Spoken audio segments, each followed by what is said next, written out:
था तब उन्होंने वर मांगा था 14 वर्ष का वनवास।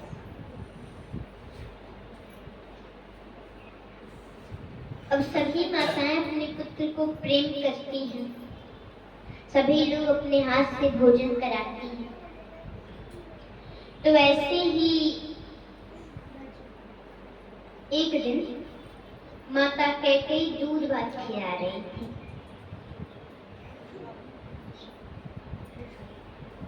भगवान राम को एक गिलास खाए, 2 गिलास खाए, 3 गिलास खाए, चौथे में हाथों को भी पकड़ ली। बोले माँ, आप तो हमेशा केवल हमें खिलाती हैं, ये नहीं कभी पूछती कि राम तुमको कुछ चाहिए। माता कैकेयी ने कहा, राम अगर तुम्हें कुछ चाहिए तो बोलो, शायद तुम्हें मांगने में देरी हो लेकिन मुझे देने में देरी नहीं होगी। मांगो राम, क्या चाहिए? भगवान राम ने कहा कि ऐसे नहीं मांगूंगा, पहले वचन लो कि जो मैं मांगूंगा वो तुम दोगी। माता कैकेयी ने कहा कि ठीक है, मैं तुम्हें वचन देती हूँ, जो तुम मांगोगी वो मैं दूंगी। भगवान राम ने कहा, हाँ, जो मैं मांगने जा रही हूँ, जो मैं मांगने जा रहा हूँ माँ, अगर वो आपने दे दिया ना तो संसार में आपका अपजस होगा।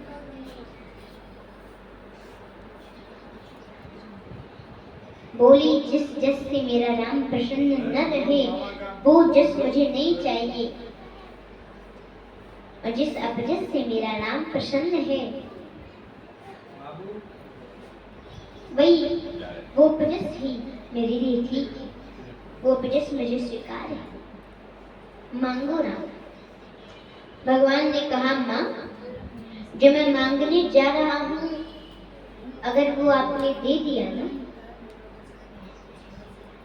तो संसार में कोई भी अपनी बेटी का नाम कैकेयी नहीं रखेगा। बोली, कोई कैकेयी नाम न रखे उससे मुझे क्या करना?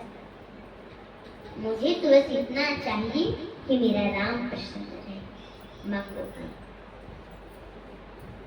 भगवान राम ने कहा, माँ, जो मैं मांगने जा रहा हूँ अगर वो आपने दे दिया तो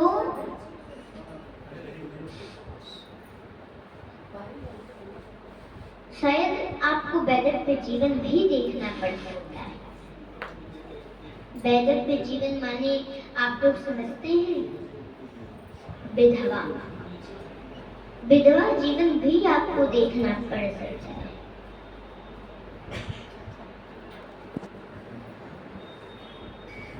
दो मिनट के लिए मौन हुई, फिर बोली कि कदाचित मुझे वैदव्य जीवन भी देखना पड़े, ये भी मुझे स्वीकार है,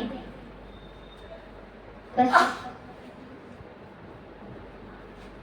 मेरा राम प्रसन्न रहे, मेरा राम खुश रहे। मांगो, क्या चाहिए? भगवान ने कहा, मां, एक समय आएगा, मेरा विवाह होगा, मैं आऊंगा और उस समय आपको मेरे लिए 14 वर्षों का वनवास मांगना होगा। जो ही वनवास सुनी, धड़ाम से गिर गई जमीन पर और बेहोश हो गई। और जो भोजन करा के और पिलाने के लिए पानी रखी थी उसको भगवान ने छींटा मारे, होश हुआ। बोलिए, राम, अपना वरदान वापस ले लो, मैं नहीं दूंगी ये वरदान।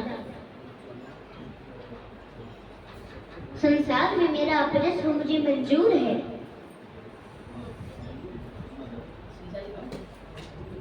कोई भी अपनी बेटी का नाम कैकेयी न रखे, ये भी मुझे मंजूर था। कदाचित मुझे वैदव्य जीवन भी देखना पड़े, ये भी मुझे मंजूर था। लेकिन मेरा राम मुझसे 14 वर्ष दूर रहे, ये कदापि मंजूर नहीं है। राम, तुमने ऐसा सोच भी कैसे लिया कि मैं ये वरदान तुम्हें दूंगी? वापस ले लो, मैं नहीं दूंगी। भगवान ने कहा, मां, आपको देना पड़ेगा क्योंकि आपने वचन दिया है। और अगर आप फिर भी नहीं देंगी, हजारों वर्षों से इंतजार कर रही मां सेवरी, उनको मेरा दर्शन प्राप्त कैसे होगा? मां, सुदीक्षित तपस्या कर रहे हैं, उनको मेरा दर्शन प्राप्त कैसे होगा? सर्वभंग ऋषि को उनके शरीर के मांस गल चुके हैं, हड्डियां बची हैं, वो भी सूख रही हैं, उनको मेरा दर्शन प्राप्त कैसे होगा? मां,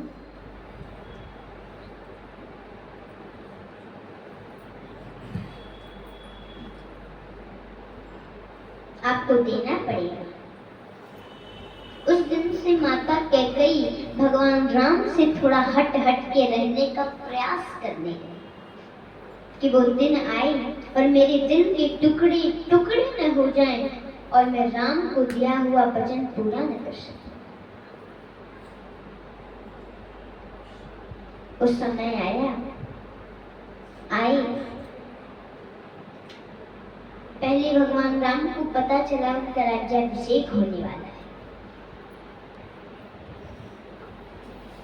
बड़ी ध्यान से सुनने वाली बात है। जब उनको पता चला कि राज्याभिषेक होने वाला है, प्रसन्न नहीं हुई।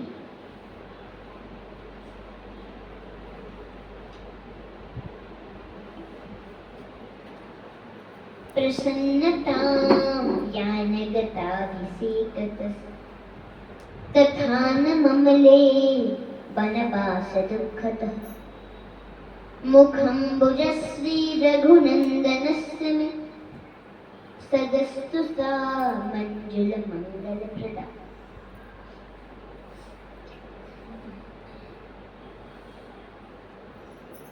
फिर माता कैकेयी वरदान मांगी और बाद में पता चला नहीं 14 वर्षों का वनवास मिल गया, लेकिन उस समय दुखी नहीं हुई। हम लोग हैं, कोई खुशी की बात तो बहुत खुश हो जाएंगे, दुख की बात तो दुखी हो जाएंगे, लेकिन ऐसा नहीं करना चाहिए। हर परिस्थिति में एक समान रहना चाहिए। इससे हमको यही शिक्षा मिलती है कि अगर कोई खुशी की बात हो तो ज्यादा खुश मत होइए, और दुख की बात हो उसमें दुखी मत हो जाइए। एक समान रहिए हर परिस्थिति में, और अपना कर्म करते हुए भक्ति करिए, भगवान का भजन करिए, भगवान का नाम लीजिए, तो सबका कल्याण हो जाएगा। जय श्री कृष्ण, राधे राधे।